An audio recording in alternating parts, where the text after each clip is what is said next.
Assalomu alaykum do'stoni aziz, hammakasa хубен, созен, тенҷен. Дӯстони азиз, бисёриётон шумо мана менависе ки пай хосият ози худат чикор кардаисти аму фирмаи Рӯё Хазукира дар борааш камтар бугӯ. Барои чӣ сразу ҳар рӯз дар видеомон нагуфтем камтарак худмон аввал кор кунем, бинем. Барои ки агар як чизе ки намешава мо реклама кунем, пага мисол мо да چی میایده عیبه که خیلی نمیدونی کجا رکلام کردیستی. انا دوستانی عزیز ایروز چهارشنبه ای خوش رو دایتون بگیرین. ایروز چهارشنبه راونا یک هفته پیش ما امی شرکت کار سر کردیم، شرکتی رویا خازوکی. انا ده همین یک هفته انا خطا نکنم عدالت در زینه چهارم را و ما در زینه سوم قرار داریم. در یک هفته چیکار کرد؟ در پرکتیکای عدالت مشموره ازی نقل میکنم که چخیل موفق شدن ممکنه. راونا یک هفته پیش ما امی شرکت در اعضا شدیم و 500 سومونی در پاکتی بار خریدیم. چگونه بار ازی ما روی اکران در میمونم میبینه. انا می انتخاب میکنی لوبای بار در 500 سوم میخری و اعضای شرکتی رویا خازوکی میشی. شما در آیدی نومر میبینه. انا وقتی که شما دو آدم آورده کرده، دو آدم رجیستراسیون کرده، 400 سومونی که بار خریده ام برمیگرده. حضومه 400 سومونی خلاصه در کارت شما برمیگرده. دوام یک شبانه روز گروه میگیریم ده. انا بعد شما تکتون چند قای دو آدم آورد، شما علاقه زینه فلش کارت ده با او دو آدم آورد زلطه کارت سیف. انا هازی عدالت در یه هفته اوج سیف دگذشته. بعد سیف دخترا سر میشه کینو نیست که بعد سیف دخترا تلفن، نوتبوک، поездка, دوتا ماشین، خانه، هر یک شما میتونین دروی نازی کار کنه. قطعی ما کورا ناو سر کردگیم در شرکت هم بگیم ناو تاسیس های.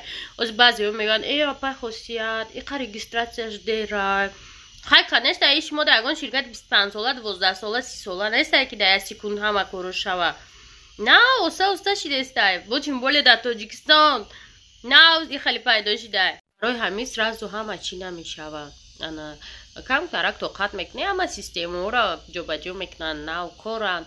خلاصه بهترین کاره انا نمیسوزی. اگر همین دو کس آوردی بدون که شرکت پگه کافی نشه در روی دنیا شما نسختگین. برای که بسیاری میگن که با خیلی این شرکت همین فروش بار فایده میبینه. مثلا اگر بگیم 100 سوم فایده بینه 30 سوم شده که سعی خودش بزنه انا 70 سوم دیگه شم مثال هم پدرکه میخرش مخرسان میشه هم چند فایده اولیک میتیه. اینم خیلی ده یگان شرکت به هیچی به فایده کار نمیکنه، نه دیگه و نه دیگهش. و همین خاطر دوستانی عزیز کسانی که میخوای قطعی ما پیوست شوین، ما از سیتا بلوگر تک به تک رجیستراسیون شدگیم عدالت تریدوچینکی من و سعادت اویله توجیک در آلمان. کسی خواهی که ایمینه کمانده ما در کار کنه مرحمت رقموی موده بنویسه در روی اکران. ما شما را کار خوش رو همشه میفهمونیم بعدا خلاصه بروره که کار کنه یا که نه. حتی نکنم به فکرم امی یک هفته که ما کار کردیم یک 3-4 دخترک زینه های ایدو بالا در گذشتگیان. انا زیاده 15 نفر امی پاکوبکای یکم کردگیشون وزارت پولشون گرفتن. در میتونن این کامنتاری در دخترها بنویسن تصدیق کنن. خلاصه کسانی که میگن که ای خیلی شرکت بود دروغ بود ای خیلی و یا شرکت های را در نظر دارن که $2000 در یک ساعت میخردیم. ما میدونم و شرکت را با اون ساعت نمیدونی که چیکار کنی. نه که شما در اینجا در 500 سوم پاکتی نشانتون میتون مثلا اینا پایینه که در خونه در کرای تیفال میفعله که میمونی رفته مرحمت برای لوبای چیزی که در زندگیتون در کرای اینا که در اون کنج خونه بیست هم خیلی نه. مثال انا همیرا میخری با دو آدم آوردی پول تا جوش در میگیری. انا برای که اکو پره فهمش ما باید واتساپ در بنویسیم مش مرا فهمونم. نه که خیلی ویدیوی پره در برای کار ما کانال دیگریم تجمع مشاهده دارم. مثال صاحب شد و میمونم بدروین بینین اتاق دخترایی که میدونن که اول کار در میاین برد میکنه مرحمت کماندای موش مرا انتظاره.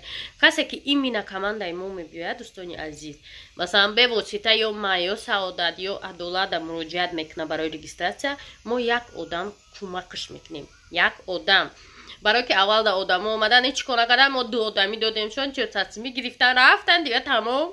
برای همین دوستان عزیز همتون انتظاریم، همه کار میفهمونیمتون. خدا هر روزی یعنی آخرای ماه در عدالت уже تو فوش میگیره، با ویدیو میکنیم نشون میدیم. و بسیارا گفتن که اگه کس تو خانه ماشین رسیدگی ها ویدیوش هسته، گروپ در پرتفتگی آدمایی که خانه گرفته، خانه نه اول خانه نگرفته، نه اصل شده سر شده خانه در نه رسیده، یعنی خیلی بقوت آدمایی باشن که آدم بیارن تست صاحب خانه میشه. خیلی از آدم صاحب خانه شوی خوبه. 5-6 نفر صاحب ماشین شدگن که ما با چشم خودمون دیدن، ویدیوش هسته.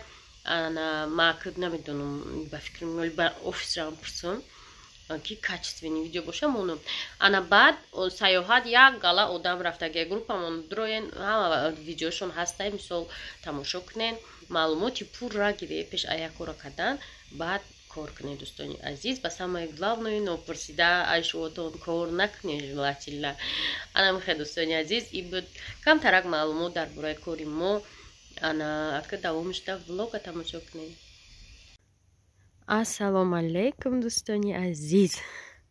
امروز 21 январ سحرم قخنکه که انا ما امروز باید پیشی بزرگ مهر رویم. بر وقت هستیم میریم از پیش اوچم با قجوچم اونجا میریم. برفوین قریب آوشیدن دخترم قریب ولو اینا سرما زد شون قلیمه بیرون دتک برف لفروز میگم سهر قد عمری سرم برمودگی نیست. اینا زمین حالی هم یخه تاکسی نیست ساعت 7 بیا بیره را بیا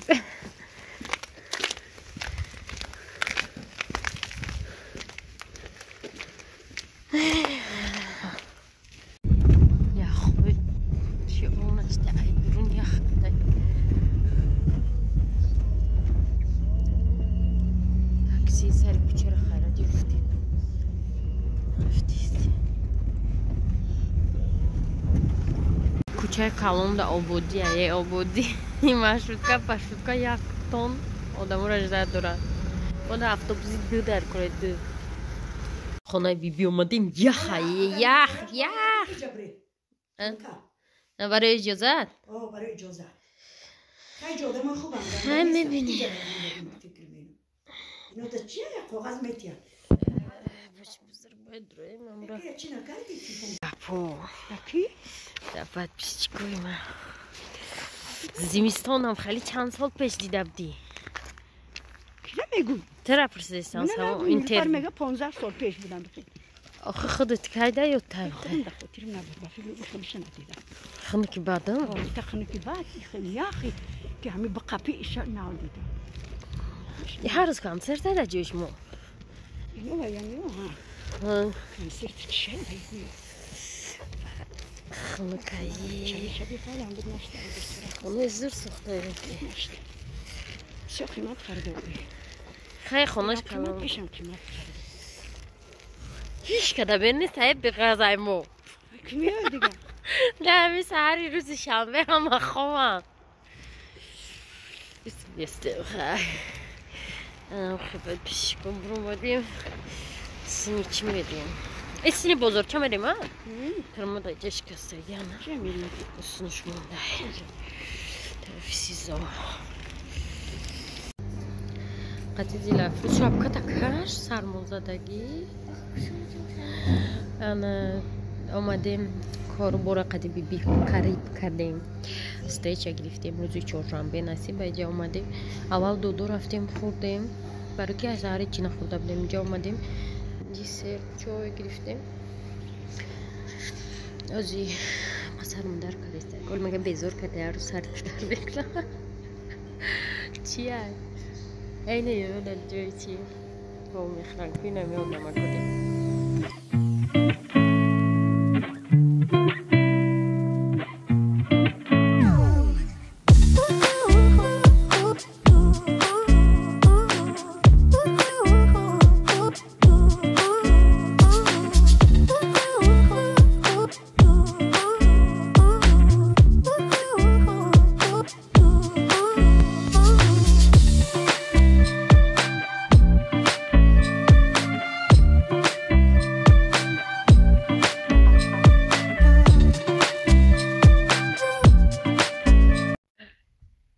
عزیز کاروچی ولوگ این روزا همه قشید برای که یخ بود خنک بود همون روزی که ما رفتیم خنکی را مردیم آخه یخ کردم با اوچه هم گفت که این کارا دیگه نبیا گفت یخ میکنی ما بخواه خنک خورم که من نمیتونم خلکو کده رفتم اومدم اوچه هم که نه یا دیگه نه یخ بکی گفت باخر من نمیتونم یخ بود سیمبول ایو ساری پر وقت خلاصه من گپ زنشتیم را همون تلفن کنید دوستا در اینجا ولوگ تموم میشود همتون بخیر روزی خوش برای کار